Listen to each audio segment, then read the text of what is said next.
Hey guys! So today we are going to be making some yummy autumn treats. Now, I love pumpkin spice, so these two recipes are inspired by pumpkin spice, and you can make them both in the microwave.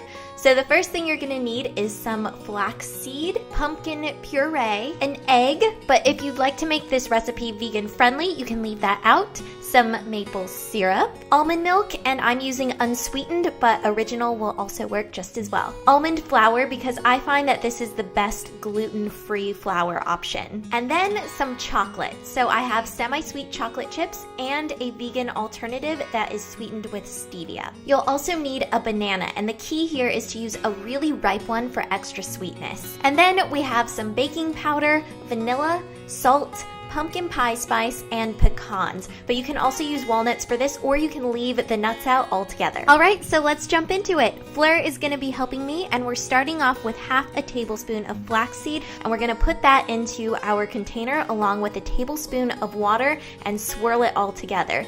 Then comes the egg. You need the one egg, crack it in there, and then it's time for the pumpkin. So we're going to use 2 tablespoons of pumpkin puree. This adds a really nice flavor as well as additional moisture. Now it is Mr. Banana time, so we're just peeling him, and we're going to use about half in this, so just break off some chunks. You don't have to be exact with it or anything. And then maple syrup. So this is going to be our sweetener, and you want 2 tablespoons of this. So the banana and maple syrup make this nice and sweet. Then we're going to take a tablespoon of the almond milk and pour that in, as well as a 1/4 teaspoon of vanilla. Moving into the dry ingredients, I'm going to be taking a 1/4 cup of almond flour plus a little bit extra and adding that in, followed by a 1/4 teaspoon of baking powder. We're also going to be using about a 1/4 teaspoon of pumpkin pie spice.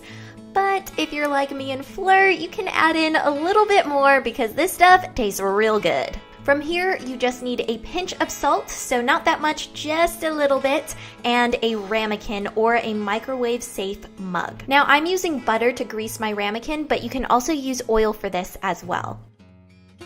Now it's time to blend it all together, and I'm using my NutriBullet for this, but you can also do this by hand. Just be aware that the bananas may pose a problem for you when you try to break them down. So that's why I'd recommend blending it so you're left with a nice smooth batter. For the chocolate chips, you can either use the semi-sweet regular ones or the vegan option, and you're just going to take a small handful, dump those in, and feel free to add extra if you are a chocolate lover, and you just want to mix it all together so then you can pour it into your ramekin or mug. And last, you're just going to top it all off with some pecans, but if you don't want nuts, then you can totally skip this step. So now Fleur is just popping her little cake into the microwave, and you're going to want to put this in there for about 2.5 minutes, depending on your microwave temperature. You may need to add a little bit more, and if you do, go in 15-second intervals until your cake is nice and spongy. So as you can see, it starts to bubble up and get nice and yummy and delicious, and it smells so good. When you take it out, be careful because it will be very hot, and then just give it a little tap to make sure that the cake is spongy and springing back. Now it's time to wash it all down with a chai latte. So I'm starting off with some regular almond milk, pumpkin puree, pumpkin pie spice, some chai tea, and honey to sweeten it all up. We're also going to need some vanilla, but I forgot to put that in. Oops. So you just want to add the almond milk into your cup, and if you want a less rich version, you can go half water, half almond milk. And then it's time for pumpkin, which we discovered doesn't smell so good. So you're going to need 2 teaspoons of this, and then you're going to use about a 1/4 teaspoon of pumpkin pie spice. Then throw in a dash of vanilla and stir it all up.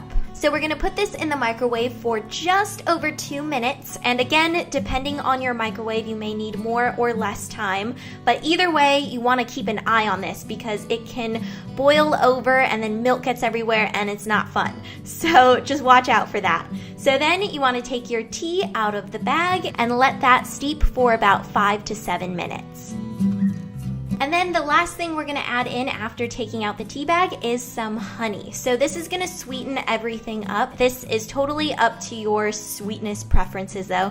And then just mix it all together. And this is totally optional right here. I like putting it in my NutriBullet and blending it all together so it gets nice and frothy, just like if you were to go to a cafe and they were to make you a chai latte. So you can see that it gets nice and foamy, and it's just, it makes everything taste better in my opinion. And then on the top, I like to add a little bit more pumpkin pie spice. So that is pretty much it, and I hope you guys enjoyed these recipes. Be sure to tweet me a photo if you try any of them yourself, and a huge thank you to Fleur for helping me. She is the best, and yeah, I love you guys, and I'll see you later. Bye!